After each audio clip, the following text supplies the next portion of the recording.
Telugu film audience అండి. ఈ cinema చాలా చిన్నగా, అంటే కరెక్ట్గా చెప్పాలంటే 110 స్క్రీన్లతో స్టార్ట్ అయిన ఈ సినిమా ఈరోజు 382 స్క్రీన్స్లో, రాత్రి సెకండ్ షోస్తో కలిపితే 382 స్క్రీన్స్కి వెళ్ళిందండి. అదేవిధంగా యూఎస్లో 27 స్క్రీన్స్తో స్టార్ట్ అయిన సినిమా ఈరోజు 86 స్క్రీన్స్లో అక్కడ ప్లే అవుతుంది. నిజంగా అంటే ఇదంతా కూడా ఒక చిన్న సినిమా అయినా కూడా, ఐ మీన్ కంటెంట్ ఉన్నప్పుడు చిన్న సినిమా పెద్ద సినిమా లేదు, ఒక మంచి కంటెంట్ ఉన్న సినిమా ని జనాలు ఎంత బాగా ఎదరకు తీసుకెళ్తారు, మౌత్ టాక్ అనేది ఎంత పవర్ఫుల్. అదేవిధంగా ఈ సినిమాకి మౌత్ టాక్తో పాటు మా మీడియా మిత్రులందరూ కూడా చాలా బాగా దీన్ని ప్రమోట్ చేశారు. అంటే ఈ సినిమా బాగుంది, నిజంగా 100% ఇంత కాంపిటీషన్లో వస్తుంది కాబట్టి ఈ సినిమాని బాగా ప్రమోట్ చేయాలని చెప్పి మీరు కూడా భుజం మీద వేసుకుని తీసుకెళ్ళిన విధానం కానీ అన్నీ కలిపి ఈరోజు రాత్రికి 11 crores గ్రాస్ చేసింది ఇంచుమించు. ఇదే కాకుండా ఈరోజు చూసుకుంటే, అంటే సెకండ్ వీక్ ఇది మనం చూసుకుంటే సిటీలో చాలా స్క్రీన్స్ మ్యాట్నీ షోస్ చూస్తే 60% 70% ఆల్రెడీ ఫుల్ అయి ఉన్నాయి. నిజంగా ఇదంతా కూడా ప్రేక్షకులందరికీ కూడా మా గీతార్స్ తరఫున నిజంగా ధన్యవాదాలు తెలుపుకుంటున్నామండి. మా గీతార్స్ నుంచి వచ్చే మంచి మంచి సినిమాలన్నీ కూడా మీరు చాలా ప్రోత్సహిస్తారు ఎప్పుడు కూడా. అదేవిధంగా ఆయన కూడా మీరందరూ కూడా భుజాల మీద వేసుకుని ఎదరికి తీసుకెళ్లారు. నేను నిజంగా ఈ స్టేజ్ నుంచి థ్యాంక్స్ చెప్పుకోవాల్సింది నా మిత్రులందరికీ, ఎస్కేఎన్ కానీ, మా ఏలూరు సీన్ కానీ, అదేవిధంగా ఫస్ట్ టైం నాతో పనిచేసాడు వంశీ కాక, తను కూడా మా లాస్ట్ 15 రోజుల నుంచి కూడా మా చెప్పాలంటే నా రూమ్మేట్, ఇప్పుడు కాదులేండి,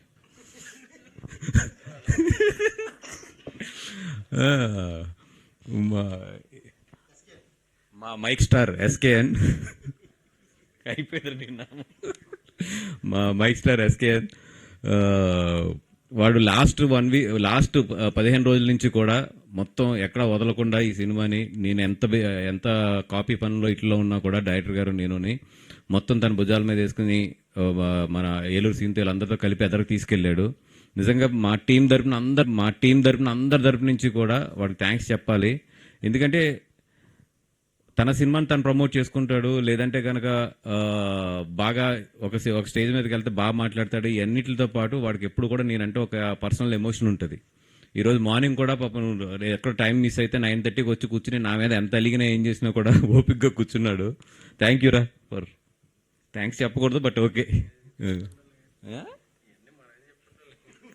ఇది. అండ్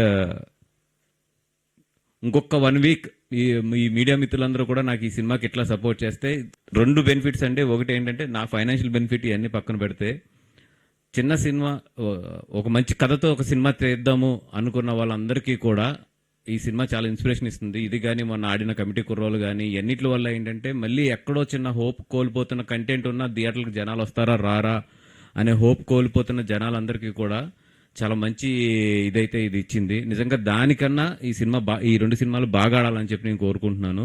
ఇంకా బాగా ఆడి అందరికీ కూడా ఒక గట్టి నమ్మకాన్ని తీసుకురావాలని చెప్పి కోరుకుంటున్నాను. అదేవిధంగా మా నితిన్ గారు లక్కీ స్టార్ అనే కన్నా కూడా ఆయన కంటెంట్ జడ్జిమెంట్ అనొచ్చు నిజంగా చెప్పాలంటే.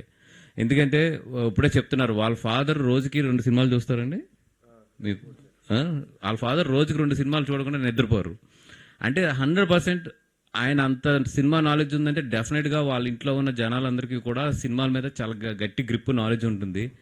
నేను ఫస్ట్ నుంచి అనుకున్నా, ఇతనికి కథ చెప్పగానే అసలు 2వ నిమిషం ఆలోచించుకుంటే ఎందుకు ఈయన ఓకే చేశాడు, ఎట్లా ఓకే చేశాడు అనుకున్నాం. తర్వాత తెలుసుకున్నప్పుడు అర్థమైంది ఏంటంటే మేబీ వాళ్ళ ఫాదర్ అన్ని సినిమాలు చూస్తాం, వాళ్ళ ఇంట్లో సినిమాల గురించి డిస్కషన్, ఇవన్నింటిలో కూడా ఎప్పుడో ఒక నాలెడ్జ్ అనేది డెవలప్ అవుతుంది.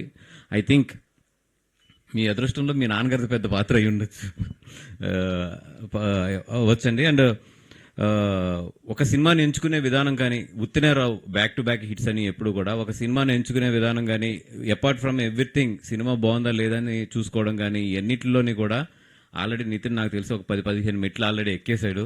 డెఫినెట్గా అతని దగ్గర నుంచి అయితే నేను ఫ్లాప్ పడదు అనేది మాత్రం అనుకుంటున్నాను. ఎందుకంటే తనకు ఒక మినిమం ఒక సినిమాకి ఏదైతే ఒక మోర్ దాన్ జడ్జిమెంట్ అన్నిటికీ కన్నా కూడా సినిమా మీద ఒక కామన్ సెన్స్ అనేది ఒకటి ఉంటుంది. అది మాత్రం 100% నితిన్కి బాగుంది. కాబట్టి తన దగ్గర నుంచి అయితే ఫ్లాప్ డిజాస్టర్లు అయితే మాత్రం రావు అనే చెప్పి కోరుకుంటున్నాను.